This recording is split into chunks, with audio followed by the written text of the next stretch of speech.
Assalamualaikum warahmatullahi wabarakatuh. Kami dari kelompok 5, kelas 5C akan mendiskusikan mengenai analisis jurnal fenomenologi, ground theory, atau matematika, dan studi kasus. Dengan mata kuliahan dari metodologi penelitian dengan dosen pengampu, Bapak Dr. Rafi Zulkarnain, MPD. Boleh di next?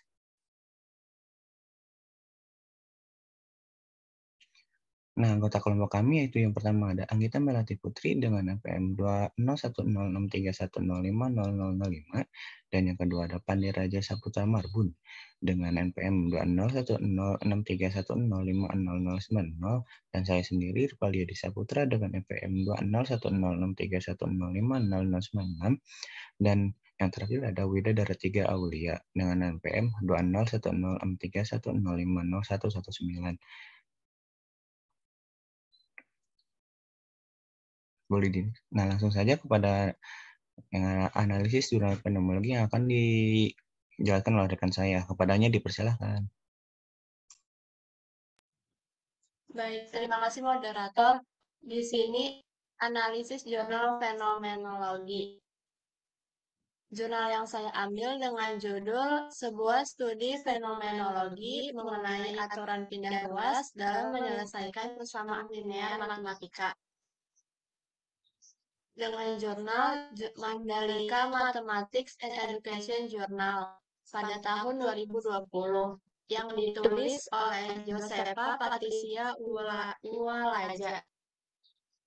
Nah, latar belakang di jurnal ini, peneliti menggunakan fenomenologi karena untuk memahami suatu fenomena yang ada dalam matematika, seorang calon guru ataupun guru perlu membuka diri untuk memahami fenomena tersebut.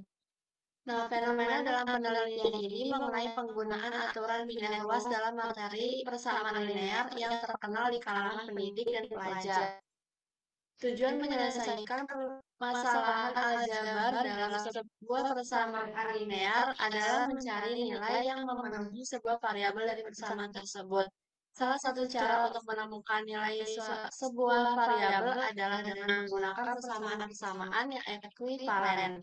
Fenomena menunjukkan bahwa cara persamaan ekuivalen sering diabaikan oleh para guru dalam menyajikan materi persamaan ini. Hal ini diindikasikan menjadi akibat kesalahan-kesalahan yang dilakukan siswa dalam menyelesaikan persamaan linear. Nah, untuk prosedur pengumpulan dan pengolahan data, studi ini merupakan studi fenomenologi yang dilakukan dengan pendekatan kualitatif. Studi fenomenologi ini digunakan untuk mendapatkan esensi dari aturan pindah ruas berdasarkan pengalaman dari calon guru ataupun guru matematika. Teknik pengumpulan dilakukan dengan fokus group discussion dan wawancara. Bahan FGD dan wawancara meliputi esensi aturan pindah ruas sebagai yang pertama, cara cepat dalam menyelesaikan persamaan linear. Kedua, hasil kreatif guru dalam membelajarkan matematika. Yang ketiga, perusak ciri matematis dari matematika. Hasil FGD dan hasil wawancara kemudian direduksi. Hasil dari reduksi yang tadi akan ditampilkan dalam bentuk tabel untuk mendapatkan sub-sub tema hingga mendapatkan suatu tema.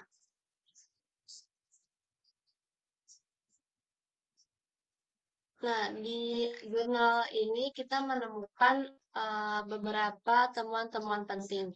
Yang pertama, aturan pindah ruas sebagai metode cepat penyelesaian persamaan linear. Para guru akan mengajarkan bahwa untuk mencari nilai variabel dari sebuah persamaan adalah dengan mengumpulkan semua variabel di satu ruas dengan cara merubah tanda. Tanda positif berubah menjadi tanda negatif, dan tanda negatif berubah menjadi tanda positif. Lalu yang kedua, aturan pindah ruas sebagai hasil kreatif guru membelajarkan matematika. Siswa yang mengalami kesulitan belajar membuat guru menjadi frustasi memikirkan bagaimana menghadapi siswa seperti ini.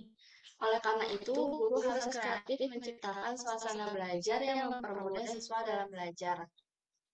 Yang terakhir, aturan pindah ruas merusak ciri sistematis dari matematika. Jika seorang guru langsung mengajarkan cara menyelesaikan sebuah persamaan dengan menggunakan pindah ruas, maka secara tidak langsung siswa tidak dilatih kecerdasannya sehingga siswa menganggap bahwa matematika itu bukanlah sebuah pelajaran yang memberikan kecerdasan, tapi matematika hanya berupa sekumpulan materi di mana langkah-langkah penyelesaiannya menggunakan rangkaian aturan tanpa alasan, karena dilakukan tanpa sadar dan tidak mempengaruhi situasi penerimaan.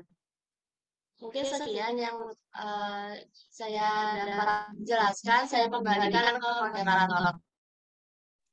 Baik, terima kasih Wida. Selanjutnya akan dijelaskan oleh Pandi. Kepadanya dipersilakan. Ya, terima kasih moderator. Mohon maaf kalau saya off cam lagi kurang enak badan.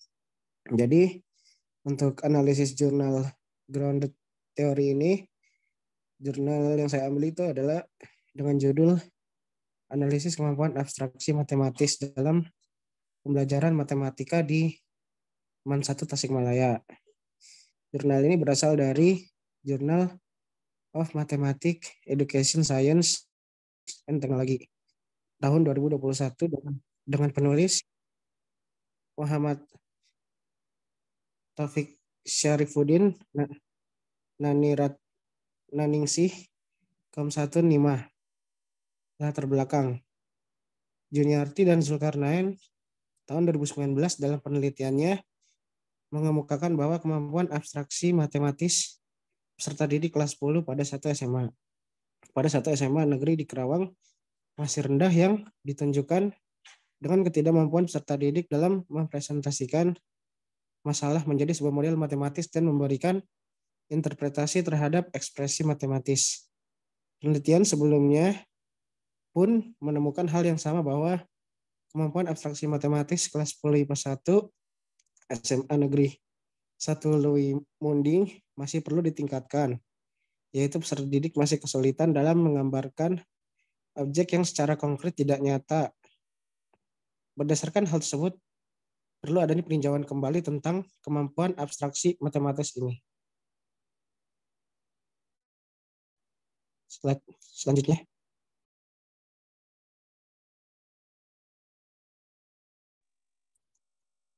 Ya, yang kedua ada prosedur pengumpulan dan pengolahan data.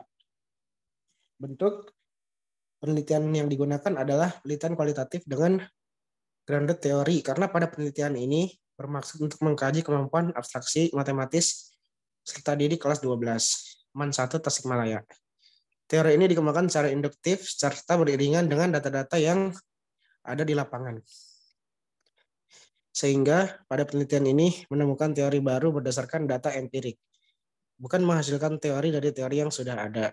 Sampel diambil dengan cara purposive sampling. Pertimbangan berdasarkan kategori peserta didik dengan level abstraksi matematis level tinggi, abstraksi matematis level sedang, dan abstraksi matematis level rendah. Untuk mendapat informasi yang lebih dalam dilakukan pengkajian terhadap jawaban dan wawancara dengan dilakukannya triangulasi metode untuk mendapatkan data valid.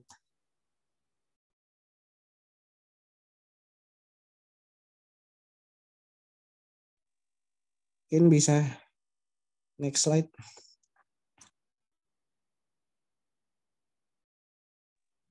Selanjutnya ada teman-teman penting dari jurnal ini. Teknik triangulasi dilakukan setelah hasil pengkajian tes tertulis dan wawancara diperoleh pada tabel 5, yaitu tabel hasil pengkajian subjek NE kategori tinggi. Lalu tabel 6 hasil pengkajian subjek R kategori sedang, dan tabel 7 hasil pengkajian subjek SN kategori rendah. Dapat disimpulkan bahwa subjek dengan level kemampuan abstraksi matematis tinggi semua indikator terpenuhi. Subjek dengan level kemampuan abstraksi mencari hubungan konsep bangun data dengan trigonometri. Data ini valid setelah dilakukan wawancara. Yang ketiga, subjek dengan level kemampuan abstraksi matematis rendah hanya mampu berdasarkan pengkajian terhadap hasil tes. Subjek hanya mampu mencapai indikator 2 yaitu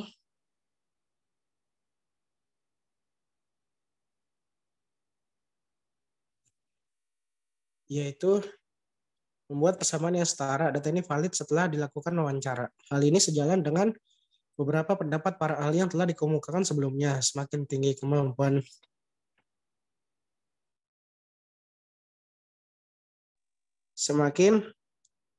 kemampuan abstraksi matematis peserta didik, maka akan lebih mampu dalam menyelesaikan masalah-masalah sehari-hari. Sebaliknya, semakin rendah kemampuan abstraksi matematis peserta didik, maka cenderung kurang mampu dalam menyelesaikan masalah matematis, khususnya yang berkaitan dengan kemampuan abstraksi matematis. Demikian dari saya.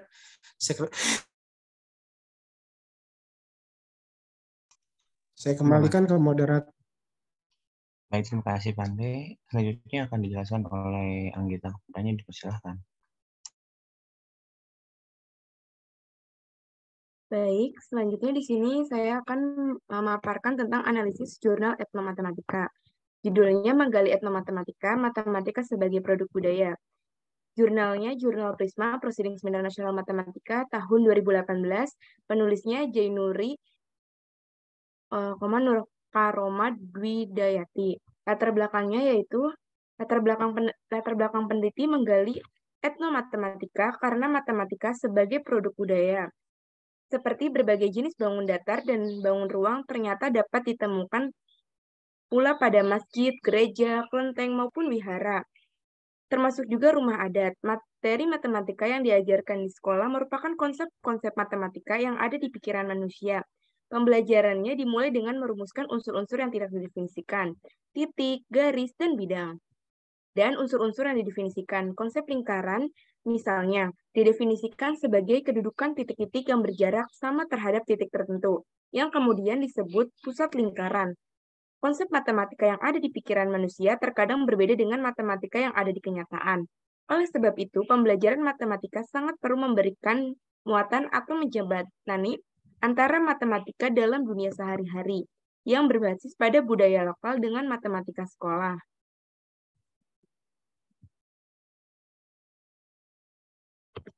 Selanjutnya, terdapat prosedur pengumpulan dan pengolahan data. Penelitian ini menggunakan metode penelitian survei. Penelitian ini dilaksanakan di beberapa situs budaya di Kota Semarang. Lokasi dan subjek penelitian ditetapkan secara purposive. Penggunaan metode survei menempuh alur atau tahap sebagai berikut, yaitu studi literatur, studi atau pengumpulan data lapangan, dan deskripsi serta analisis temuan lapangan. Model faktual.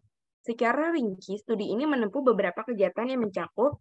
Yang pertama yaitu mengeksplorasi bentuk-bentuk etnomatematika, dan yang kedua, menganalisis pengintegrasian RME berbasis etnomatematika pada jenjang pendidikan dasar dan menengah. Pengumpulan data menggunakan teknik observasi dan dokumentasi. Di samping kajian literatur review, secara umum ketiga teknik tersebut dilakukan secara bersamaan dan saling melengkapi, yaitu data dianalisis secara deskriptif kualitatif. Selanjutnya di sini terdapat temuan-temuan penting. Menggali etnomatematika karena matematika sebagai produk budaya dapat memberikan dampak positif terhadap kemampuan memahami konsep matematika, seperti dapat mengidentifikasi berbagai bentuk etnomatematika. Antara lain, yang pertama yaitu Masjid Agung Jawa Tengah mengintegrasikan konsep bangun datar seperti segitiga, persegi panjang, persegi, trapesium, lingkaran, dan konsep bangun ruang bola dan tabung. Selanjutnya yang kedua yaitu ada gereja Belenduk. Berbentuk heksagonal, persegi 8, bangunan gereja ini syarat dengan konsep-konsep bangun datar, seperti persegi, persegi panjang, segitiga, lingkaran, dan konsep-konsep bangun ruang seperti tabung dan bola. Selanjutnya yang ketiga yaitu ada kelenteng Sampokong. Telah mengintegrasikan konsep-konsep bangun datar, persegi panjang, dan trapesium. Selanjutnya yang keempat yaitu ada Lawang Sewu. mengintegrasikan konsep himpunan, sistem bilangan, statistika, dan bangun datar. Seperti juga segitiga, persegi panjang, persegi, lingkaran, dan konsep bangun ruang bola. Selanjutnya yang kelima yaitu ada tugu muda, merupakan tugu yang berpenampang segi 5 sebagai lambang Pancasila. Terlihat bahwa bangunan dan dapat digunakan untuk mengajarkan konsep luas permukaan tabung. Sekian dari pemaparan saya, selanjutnya saya kembalikan ke moderator. Baik, terima kasih Anggita. Selanjutnya ada analisis jurnal studi kasus yang akan saya jelaskan. Di sini saya mengambil judul itu studi kasus kesulitan belajar matematika pada remaja dengan jurnal yaitu Jurnal Psikologi ISSN dengan nomor 1858 sampai 1970 tahun 2015 dengan penulis Dewi Handayani Harahap dan Richanasius Syarifah. Latar belakang dari jurnal ini yaitu menjelaskan mengenai studi kasus lingkungan kelas yang memengaruhi minat remaja untuk belajar matematika. Dan sebelum proses penyampaian materi, siswa dan guru itu harus memiliki faktor kedekatan sosial agar materi yang disampaikan lebih mudah diserap oleh murid. Hal yang menyebabkan rendahnya minat belajar matematika pada remaja karena guru yang menyampaikan materi dengan metode ceramah. Hal ini menyebabkan siswa merasa bosan dan merasa matematika itu hal yang sulit untuk dipelajari. Boleh di next?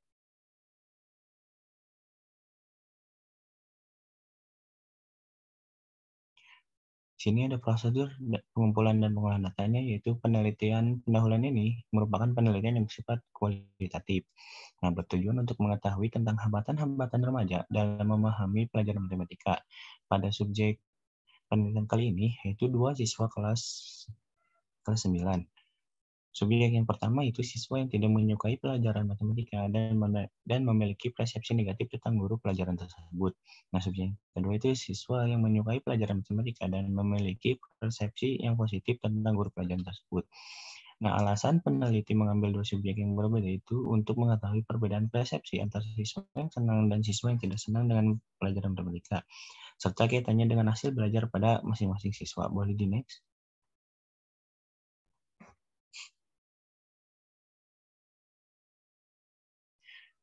Sini ada teman-teman penting yaitu yang pertama itu rasa ingin tahu siswa yang tinggi itu akan membuat siswa penasaran terhadap pelajaran matematika.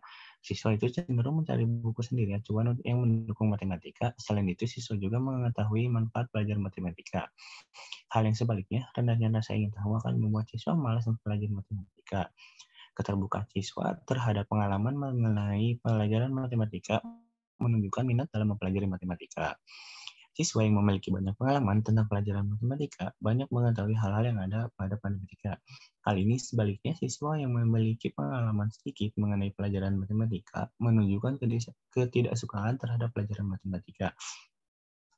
Subjek beranggapan bahwa sikap guru matematika berpengaruh terhadap proses belajar siswa. Bila guru dirasa kurang nyaman bersosialisasi dengan siswa, maka proses belajarnya pun menjadi kurang efektif. Selanjutnya itu dorongan mencari sensasi untuk lebih mengetahui tentang pelajaran matematika sangat diperlukan supaya siswa mengenal apa saja yang ada dalam pelajaran matematika. Siswa yang lebih mengenal matematika akan cepat tanggap dan bisa menerapkan ketika proses transaksi dengan menggunakan angka. Sebaliknya, jika didorong pada siswa untuk mengenal matematika rendah, maka siswa cenderung sulit menerapkan konsep-konsep matematika ketika terjadi proses transaksi.